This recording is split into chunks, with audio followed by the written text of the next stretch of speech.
O termo Bíblia surgiu como uma palavra cotidiana para o grego. É o plural de biblon, a palavra grega para rolo. O nome é esse porque antes de existirem os livros, como conhecemos hoje, os textos eram enrolados e guardados assim, nesses rolos. Com mais de 6 bilhões de cópias vendidas, ele é o livro mais vendido no mundo com larga margem. Todos nós, que nos chamamos cristãos, consideramos ela sagrada. No entanto, é surpreendente como a maioria de nós conhecemos muito pouco sobre esses textos que lemos, ou deveríamos ler, todos os dias. E o objetivo aqui será falar um pouco sobre eles. Na verdade, a Bíblia não é exatamente um livro. Ela é composta de 66 livros para os evangélicos e 73 para os católicos, separados entre o Antigo e o Novo Testamento. E por mais que nós hoje tenhamos acesso a ela como um livro único e encadernado, nem sempre foi assim. De fato, os livros da Bíblia se diferenciam entre si de diversas maneiras, a começar pelo idioma em que foram escritos e pelos seus numerosos autores. Enquanto os livros do Antigo Testamento foram escritos em hebraico, os do Novo foram escritos em grego. Um espaço de tempo incrível também os separa. Os primeiros livros da Bíblia e o seu último têm um hiato de nada menos do que 1.600 anos. Os historiadores estimam que os livros do Pentateuco, que são Gênesis, Êxodo, Levítico, Números e Deuteronômio, tenham começado a ser escritos por volta de 1500 a.C. Por outro lado, a maioria dos estudiosos datam o último livro da Bíblia, o Apocalipse de João, da última década do século I depois de Cristo. Assim, as circunstâncias sociais e culturais na qual cada um dos livros foi escrito também diferem drasticamente. Se os judeus começavam a escrever o livro de Êxodo, guerreando pelo deserto em busca da Terra Prometida, João escrevia o Apocalipse sob a opressão do Império Romano e o martírio dos seus irmãos de fé. Mas se a Bíblia não é um livro único, como foi feito esse processo de seleção de quais livros estariam ou não nessa compilação? Todos os livros têm a mesma importância? E seriam todos os livros verdadeiramente inspirados? A esses livros escolhidos nós chamamos cânon, palavra grega que significa catálogo.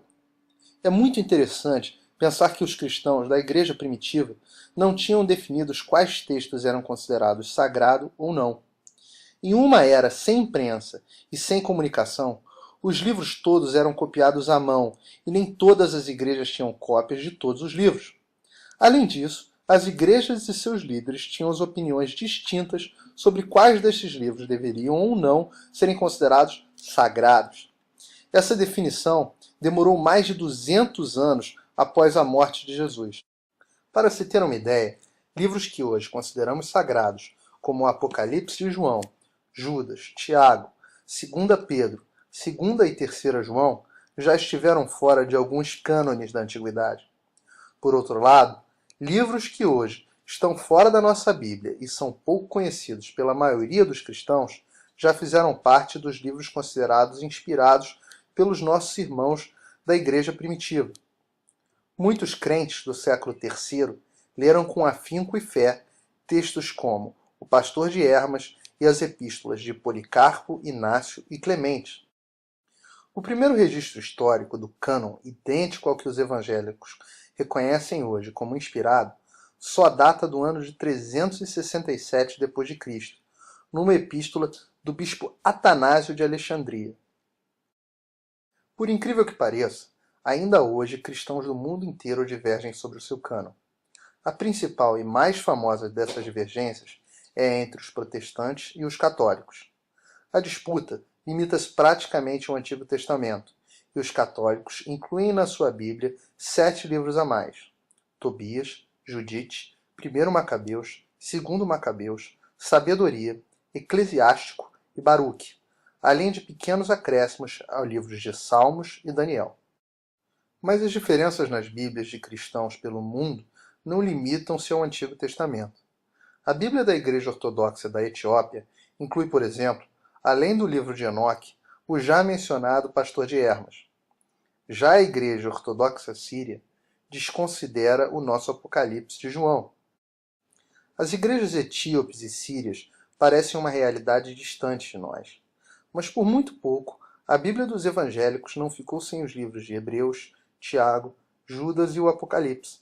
Ninguém menos que o próprio Lutero, o pai das igrejas protestantes, propôs que esses livros fossem retirados do Novo Testamento. Isso já no século XVI depois de Cristo. Além destes casos, existem também os textos considerados unanimemente como apócrifos, ou seja, sem validade. A lista é imensa e contém exemplares bizarros como um Apocalipse de Moisés, um Apocalipse de Pedro, Evangelhos de Judas Iscariotes e Maria Madalena, dentre muitos outros de uma relação de mais de 100 títulos, certamente não escritos pelos seus supostos autores e que contêm o que hoje consideramos as heresias mais absurdas imagináveis. Apesar de tudo, os principais textos bíblicos, como por exemplo os livros históricos dos judeus, os evangelhos ou as epístolas paulinas, são praticamente unânimes e, quando muito, há uma variação de 10% entre os cânones das diferentes formas de cristianismo. Dessa forma, os cristãos, por um ato de fé, acreditam que assim como o Espírito Santo inspirou os autores da Bíblia, assim também esteve presente ao longo da história da formação dos livros que a compõem. Por isso, acreditamos que conhecer as origens da sua compilação nos ajuda em nossa formação e no nosso entendimento da história da relação entre Deus e a humanidade, sem nunca comprometê-la com a verdadeira palavra e revelação divina.